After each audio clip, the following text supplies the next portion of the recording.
Hi there, it's Sarah from Inspire Tarot. Welcome to the channel. Let's see what message Spirit has for us today. First card out is the King of Cups. In this deck, he looks like a very cool dude. Yeah, he looks like he just will go after whatever he wants in life. He's very chilled out, understands that he wants to be relaxed and playful and happy. He's got his king round his crown round his wrist, and his cup in his hand, and he just looks really chilled out. He's very aligned with his higher self, and he looks very loving and just very relaxed. So yeah, this is how the Spirit wants us to be at all times. It says in A Course of Miracles that the Spirit wants happy learners, and this chap just looks as though, even though he's young, he looks very at peace with himself. He just looks like the kind of person that you want to spend time with and have fun with, so that's nice. The King of Cups and the King of Swords. So the King of Swords is, this card looks quite dark. Much darker than I think of the King of Swords being depicted. The King of Swords is of the mind.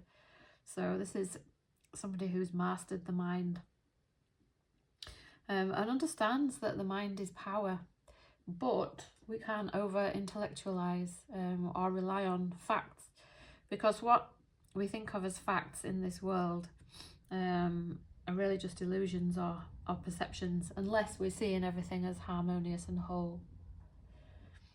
So yeah, the King of Swords can kind of go down the line of being overly detached and a bit too logical. And yeah, one of the things that's coming up is that it's okay to be logical if your starting point is accurate. So if you're starting from a unified awareness, then you can follow logic, and you understand that cause and effect. You understand that cause is the mind and the world is the effect. Whereas if we start from the other premise, the other way around, then we make mistakes and we're confusing our perception as a fact when in fact it's not. So, but usually the King of Swords has good mastery and has kind of learnt how to balance the mind. I think we can see the all-seeing eye in this card, the mind's eye. And when we can see with the mind's eye, we have this very zoomed out perspective, which is always helpful. It means that we can see with the Spirit. And I kind of associate this card with this king, or this card, with tough love. And there's nothing wrong with tough love. I think we often need tough love. I know I definitely need tough love. I need to be strong with myself.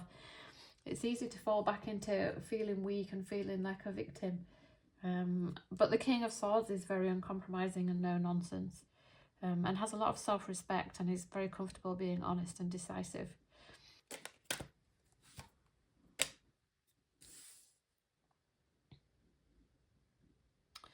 Strength.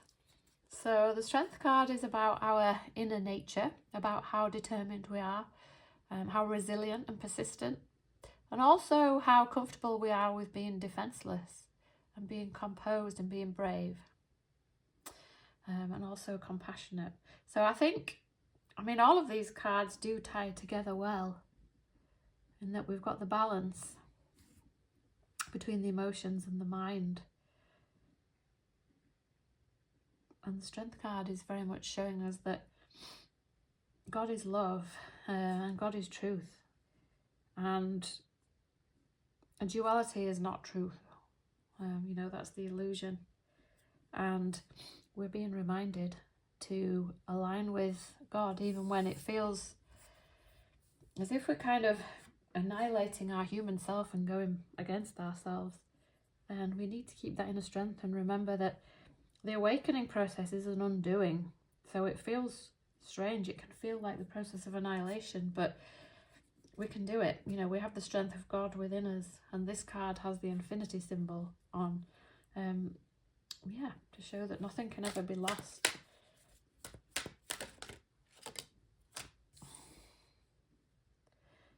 Knight of Coins. The Knight of Coins is quite slow moving, usually very methodical and steady. And yeah, these are good qualities to have on our spiritual path, or with whatever we're doing, really. Sometimes we need to be methodical and we need to do things that we don't want to do. And I think the Knight of Coins is really good at that. He's very disciplined and he's comfortable persevering and working hard and just being very faithful. And remembering to repeatedly choose love over and over. With everything that we do, we need to bring love to everything that we do in physicality.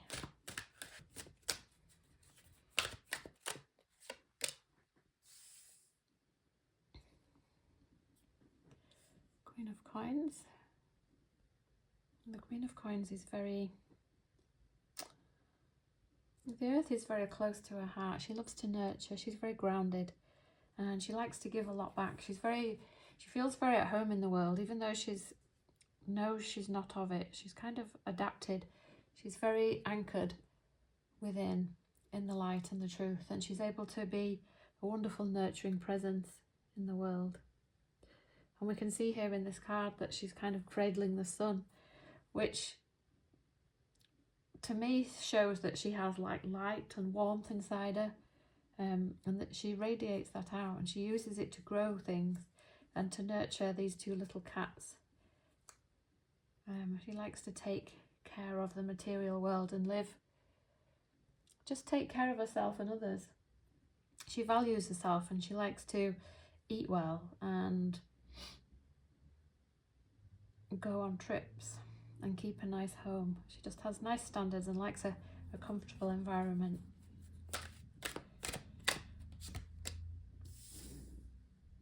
The Magician.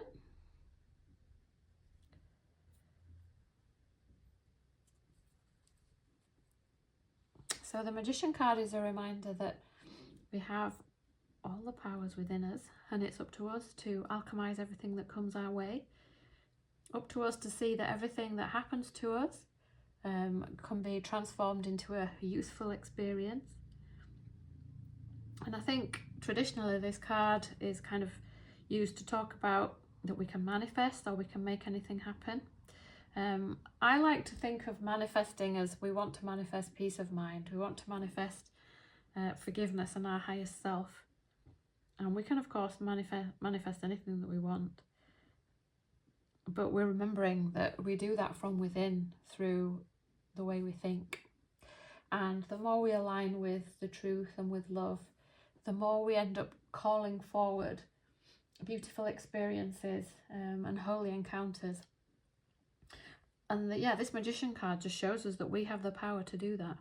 You know, she's got this wand and then these crystal balls and all these stars just to remind us that we are the power, we are the magic, we are like spirit seemingly incarnated on earth, and we have dominion over the earth. And we can interpret it as we will, and if we interpret it with the spirit, then it feels good and we feel as if we're making progress. And we can enjoy just all the interactions and opportunities that life brings us. Whenever we're not judging and not interpreting things as bad, then we do enjoy them much more. We just have a much lighter life experience. The Four of Wands is all about celebrating and joy. And I think this card kind of reminds me, I went to see an amateur play a while ago, and the people in it were all shapes and sizes, and at first, initially, lots of judgments came up about perfectionism, and then I was really able to see just how happy all the people were that were in this show. They were fully aligned with their higher self. They were kind of living the dream, and even though aesthetically they maybe didn't look perfect, they were very relatable. But it just showed that the body didn't really matter. They were just happy and they were joining and they were expressing themselves and they just felt so happy. And this card kind of makes me think very much of that everybody's expressing themselves in their own unique way. And And it's beautiful, and it's how we should be. We should be unashamedly ourselves.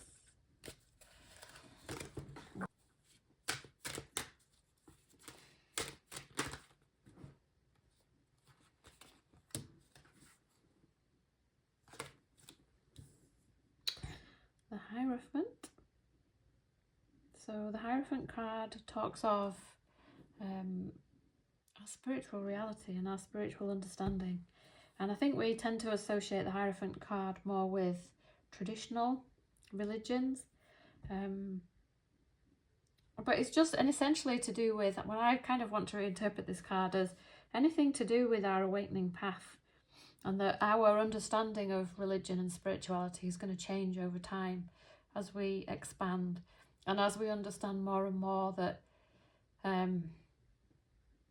the altar is within us and not without. We tend to think of the altar as being something outside of ourselves, or in some sort of religion or something, but over time we shift and we understand that it's very much an inside job, and it's in our, I never know quite how to explain this, it's just our inner countenance is how pure we are in thought and mind, really essentially being as much like Jesus as possible. And this card really shows us that this is our focus, and that we may need to seek spiritual guidance sometimes, or join with other people and do research about what floats her boat. I know one of the first comments I got on my channel was that people had got into A Course in Miracles and tarot because they felt as though traditional religion wasn't, well, they realised that what they were being taught was not solving the issue, it wasn't making them happy, and they just felt a need to go deeper. And I think the Hierophant card is a perfect example of, we just keep going deeper and deeper until we find unity, and then we realise that we've just got to live in a unified way over and over until we feel free.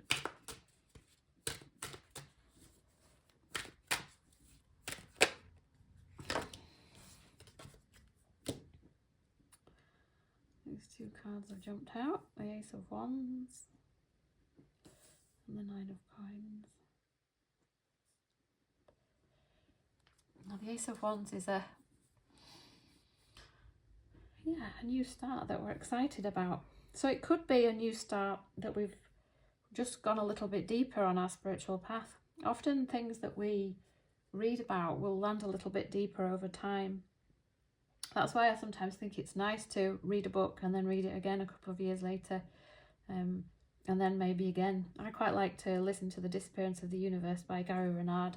Every few months I listen to it on Audible, and I love it, and I do pick up different things every time we go a little bit deeper.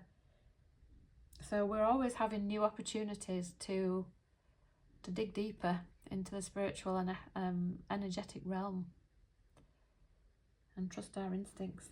And the Nine of Coins is very much about being independent and feeling very comfortable in the world. The coins represent pentacles, or our earthly resources, and the Nine of Coins is a reminder that everything is appropriated from within in our thoughts, and that anything at all can be used by the Spirit to lift us up and light us up. And we do tend to associate material riches with success in this world, but it's not necessarily the case. We can be too focused on external materialism. So we have to strike the right balance between appreciating our physical resources and using them for good, using them to take care of ourselves and others. So yeah, this is a nice card. That was a bit of an interesting reading today, but I think there was a few interesting and helpful points that came through, so I hope you enjoyed it. I love you all. Bye.